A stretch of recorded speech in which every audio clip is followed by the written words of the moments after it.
Hello friends, welcome to my channel. कैसे हैं आप सब? उम्मीद करती हूँ आप सब बहुत अच्छे होंगे और अपनी अपनी लाइफ को एंजॉय भी कर रहे होंगे।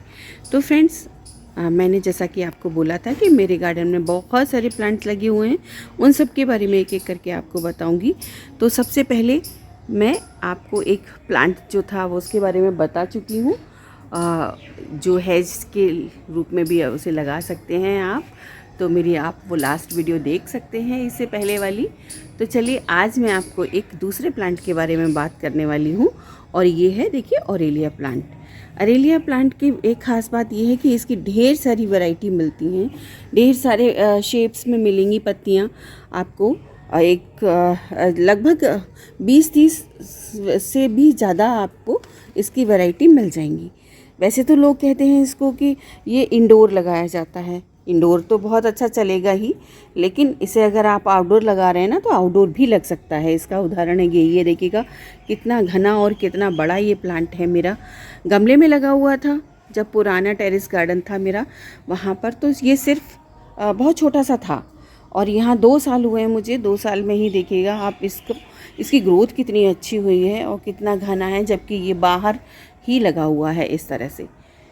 तो इसको लगाना बहुत आसान है दोस्तों। आप अपने गार्डन के लिए किसी भी वैरायटी का ऑरेलिया प्लांट लेके आ सकते हैं। ड्वार्फ वैरायटी का भी ला सकते हैं, गोल्डन कलर का भी ला सकते हैं। तो इसे लगाना बहुत आसान है। इसको आपको बिल्कुल ब्राइट लाइट में रखना है, डायरेक्ट सनलाइट में नहीं रखिएगा। अगर आप गमले में लगा रहे हैं तो ये तो देखिए ज़मीन में है, इसलिए ये इतना अच्छे से सरवाइव कर रहा है। वरना आप इसे घर के अंदर लगाना है ना, तो आप उसे इंडोर ब्राइट लाइट में ही रखिएगा। तो इसको लगाना बहुत आसान है दोस्तों। इसमें आपको मिट्टी को बिल्कुल जैसे कि बहुत सॉफ्ट मीडियम हम लोग बोलते रहते हैं ना, सभी गार्डनर्स बोलते हैं कि सॉफ्ट मीडियम होना चाहिए। तो सॉफ्ट मीडियम तो आप समझ ही सकते हैं कि अगर आपने और भी प्लांट लगाए हैं तो, जिसमें हम लोग मिट्टी लेते हैं, सॉइल जो गार्डन सॉइल है वो है, वर्मी कंपोस्ट मिलाते हैं, उसमें सैंड मिला सकते हैं, या फिर आप कोकोपीट मिला सकते हैं।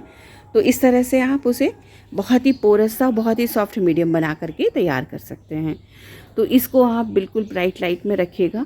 और अगर आपको इसको पानी देना है तो देख लीजिएगा कि अगर जैसे गमले की मिट्टी हमारी ऊपर की सतह बिल्कुल सूखने लगी है थोड़ा थोड़ा, तभी पानी दीजिए। मॉइस्चर बना रहे, लेकिन पानी भरा हुआ नहीं रहना चाहिए गमले में। तो इसके लिए आप देखते रहिए, चेक करते रहिए और पानी दीजिए इसमें।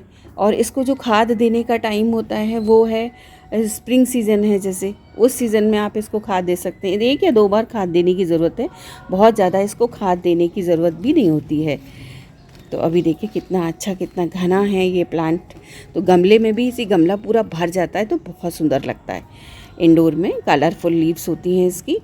और इसे आप ना चाहे तो आप एक ऐसी विंडो पर रख दें जहाँ लाइट खूब अच्छी सी आती रहती हो। तो देखिए, इसको कटिंग से लगाना भी आप, एक तो तरीका यही है कि आप नर्सरी से लाएं। दूसरा, अगर आपको मेरे जैसे घर कहीं आसपास हो और आपको कटिंग मिल जाए तो आप इसको कटिंग से भी ग्रो कर सकते हैं। कटिंग से ग्रो करना इसको बहुत आसान है दोस्तों। इतनी आसानी से ये किसकी कटिंग लग जाती है कि इसको कुछ भी नहीं करना है आपको। कोई फर्टिलाइज़र वगैरह वाली मिट्टी नहीं, बिल्कुल सॉफ्ट मिट्टी चाहिए। जैसे ही मिट्टी प्लांट्स की होती है वैसे ही नॉर्मल मिट्टी आप लीजिएगा, नॉर्मल सॉइल लीजिएगा। और देखिए इस तरह से, जहाँ से मैंने ये दिखा रही हूँ आपको कि ये देखिए, आज मैंने ये वाली कटिंग ली हुई है। ये देखिए इस तरह की, इस कटिंग को मैं लगाऊंगी। तो चलिए इस कटिंग को हम लगा लेते हैं। ये देखिए, मैंने इस कटिंग को इस तरह से तैयार कर लिया। पत्ते आप ऊपर पर थोड़ा कम ही छोड़िएगा, ज़्यादा पत्ते मत रखिएगा। इस तरह से थोड़े से पत्ते आप इसके हटा दें। थोड़ा सा पत्ते कम रहेंगे तो रूट्स जल्दी बन जाएंगी, वरना ये प्लांट्स इन पत्तों को ही फिर इसको ही सर्वाइव करने में लगा रहेगा ना, तो रूट्स जल्दी डेवलप नहीं होंगी। तो ये देखिए मैंने किया क्या है, थोड़ा सा इसे इस तरह से कट लगाया है और हल्का सा ना स्क्रैच कर दें इसमें, थोड़ा थोड़ा सा, जैसे यहाँ पर ये हल्का हल्का सा चाकू से इसमें स्क्रैच लगा दें। तो ये देखिए मैंने यहाँ पर ये इस गमले में, किसी भी जो आपके पास गमले हैं ना, उसमें इनको इस तरह से दबा दीजिए। ये देखिए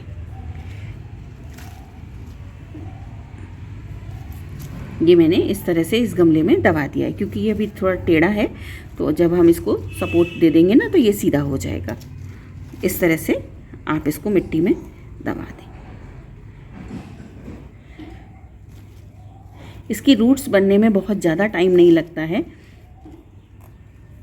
ये देखिए, ये दो जो आप देख रहे हैं ना छोटे छोटे से, ये मैंने कुछ टाइम पहले कटिंग्स लगाई थी और इसी तरह से बस ऐसे ही दबा दिया था, क्योंकि मुझे अपने किसी रिलेटिव को देना था। तो मैं आपको निकाल के दिखाती हूँ। इसकी रूट्स बन चुकी हैं, लगभग 1 महीना हुआ होगा इसको। मुझे लग रहा है रूट बन गई हैं इसकी बहुत अच्छी सी, क्योंकि ऊपर प्लांट सूखा नहीं है। ये देखिए, है ना, 1 महीना ही हुआ है लगभग मुझे इसको लगाए हुए। देखिए रूट्स बन गई इसमें, कितनी आसानी से बन जाती हैं। बस मैंने ऐसे ही दबा दिया था इसको कटिंग को। तो ये 2 हैं, मुझे लग रहा है। देखिए दूसरा भी प्लांट बहुत हरा सा, बहुत अच्छा सा हो रहा है। तो ये दूसरा भी लग चुका है। तो अब आप समझ गए होंगे कि इसको लगाना कितना आसान है। और ये देखिए, ये वाला ये भी हरा हो रहा है ना, इसमें पत्ते बिल्कुल नए नए भी आना शुरू हो गए। इट मीन्स इसमें भी रूट्स आ गई हैं। ये देखिए नई ग्रोथ जो शुरू हुई है ना, इससे पता चल रहा है कि इसमें रूट्स आ गई हैं। तो फ्रेंड्स, इसको आप अपने घर में जब लगाएं ना तो 2-4 गमले आपके 1 साल के अंदर ही भर जाएंगे। देखना आप, तो बहुत अच्छा लगेगा जब आप इसको अपने इंडोर में कहीं रखेंगे तो दोस्तों देखिए, कटिंग से लगाना भी कितना आसान है इसको। तो चलिए आप इसको अपने घर में लगाइए और अपने घर की शोभा को बढ़ाइए, अपने गार्डन की शोभा को बढ़ाइए। हूँ कि आपको ये दी गई जानकारी अच्छी लगी होगी। अगर अच्छी लगी हो तो लाइक कीजिए, शेयर कीजिए, कमेंट करना बिल्कुल मत भूलिए। और अगर आप मेरे चैनल पर नए हैं तो please subscribe my channel, bell icon को दबाना बिल्कुल मत भूलिएगा। नई नई जानकारी आपको मिलती रहेगी। नेक्स्ट वीडियो में आपको नेक्स्ट प्लांट के बारे में बताऊंगी। तब तक के लिए बाय बाय दोस्तों।